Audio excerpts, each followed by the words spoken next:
Right, so it's UFC 295 tonight, and look, us AMA fans, we love putting some bets down. So do you want to put some bets down? I'm going to take a look at some of the betting lines. I'm going to place some bets.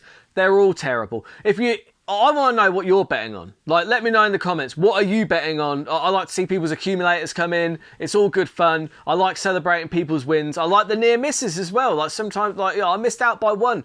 Worth $6,000. I think that was when Dracus Duplessis beat Robert Whittaker. But yeah, anyway, I digress. I'm going to get straight into this one. So I've got a fourfold that I'm putting on that I quite like.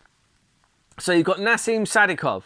He's fighting Vyacheslav Borshev. Now, that's going to be a good fight. Not for nothing, that's going to be a really interesting fight because both of them are Russians and both of them are kind of like savage strikers. They really do, like, especially you got to watch the body shots from Borshev. Borshev's got some really horrible body shots. He loves to rip to the body. But I do like Sadikov to get the win there because I do think he's slightly more dynamic on the feet. He probably carries a little bit more power. That's why I'm taking Sadikov to get the knockout. He's 5-1 to get the knockout, even though he's the favourite in the fight. I'm not quite sure why that is. I don't know if he's because he got a knockout on Dana White's Contender Series and they choked out Terence McKinney. So maybe they're just thinking that it's more likely he'll go and get the submission. But I think it'll be a stand-up fight, this one, which I think favours Sadikov. Then you've got Benoit Saint-Denis, who I'm a huge fan of. Ex-French Special Forces, just like, he's nothing phases him. You can tell, like, he's just like being in the octagon, like, it's just a walk in the park for him. It's just so chill for him, and he's just so tough. His grappling is on like another level. His grappling is so good. He managed to get somebody with a neck crank. Do you know how strong you have to be? Do you know what kind of grips you have to be able to submit a professional MMA fighter with a neck crank? Do you understand how difficult that is? It's insane. So anyway, Benoit Saint-Denis, I'm taking the submission there over Matt Frivola. Tom Aspinall, I'm taking that submission as well. I think that it's the path of least resistance against Sergey Pavlovich. Sergey Pavlovich is super dangerous, right? In the pocket, he's super dangerous. But I think that Pavlovich's record, it's not padded, but it's misleading, I would say. Because look, two of those big knockouts, you've got to look at who they're against, right? You've got like Derek Lewis and Tai Tuivasa. Both of those guys are tailor-made to be knocked out by Sergey Pavlovich. Tom Aspinall I think he's a little bit more dynamic. I think that his footwork he's very, very fast. He's going to mix in the takedowns. And I think that once he gets Pavlovich to the ground, I think he goes through Pavlovich like a hot knife through butter. I do not think that Pavlovich has anything on the ground for Tom Aspinall. I really don't. This is just based on what I've seen, based on what I know from Tom Aspinall. Tom Aspinall's a smart fighter as well. I don't think he's going to stand and stay in the pocket against Sergey Pavlovich. And Pavlovich needs fighters to stay in the pocket. Look at what Overeem did to Pavlovich. She kept on grounding him and beat the hell out of him until he got the TKO. It could see a similar thing here, but I do think he'll be the submission. But obviously, look, I'm not counting out the power of Pavlovich at all. You don't get 6 first-round knockouts in a row by not being able to end fights. Obviously, he presents a lot of danger. I just think that Tom Aspinall is slightly too cerebral to get caught out by it. I do think a couple of those knockouts were against opponents that were just kind of tailor-made to be flattened by Pavlovich. That's just the way I see it. So yeah, submission for Aspinall in that one. That's what I'm going with. You're getting 3.5 on that. That's not so 4.50 in English. That's 3.5 to 1. That's not too bad at all. Alex Pereira, I really like him to get the knockout in this one. He is, oddly enough, the slight favourite, and I didn't think he would be. I thought that Jiri would be a sizable favourite, if I'm honest.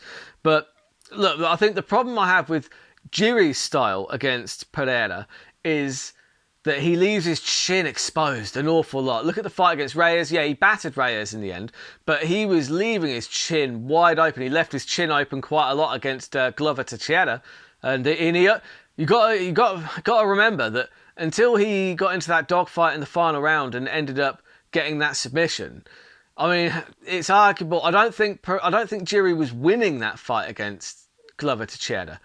I think that Pereira is probably more dangerous on the feet than Glover Teixeira. For me, I do quite like. Also, Jiri's not been active. You know what I mean? He's been injured. Pereira's been active.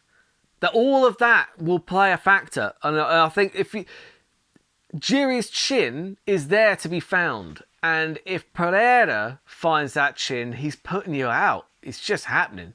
Yeah, Pereira by knockout. So put all that together, you're getting 237 to 1, which is absolutely fantastic. That's worth £2.50 to me. Let's just see if that... I would love it if that came off. Absolutely love it. So then we've got the MMA scratch card.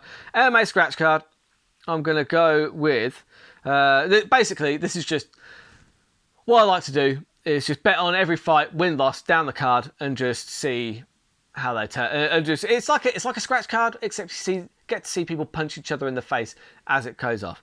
You'll get long odds, but it's unlikely to come anywhere near. So I'm going to start. Jamal Emmers, I like him to beat Bazuche. I've got Borjas to beat Van, Kang to beat Castaneda. I have got Mark Madsen to beat Jared Gordon as an underdog there. I do quite like the decision on that one.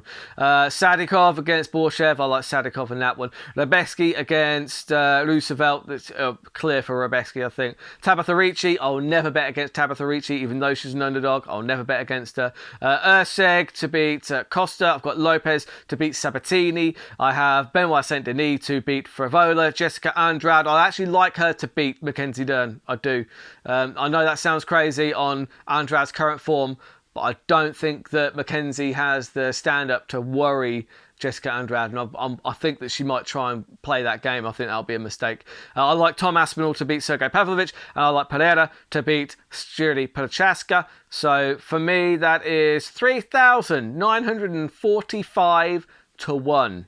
So that's worth £2. That's like putting on a goddamn lottery ticket. Only there's going to be some fun fights to watch along the way. Again, let me know what you're betting on in the comments. Hit subscribe, do all that good stuff. Enjoy the fights as well. I can't see that there's that much hype around this fight card. There's some really terrific fights on there. If you're an MMA fan, this is going to be a really good, fun event. Especially, it could be the emergence of Tom Aspinall. Tom, like, you know, the interim champion. Then, you know, you move from there to the heavyweight champion of the world. Well, it's going to be a pivotal night. I do believe that. So, till next time, keep all those odds long and those bets terrible.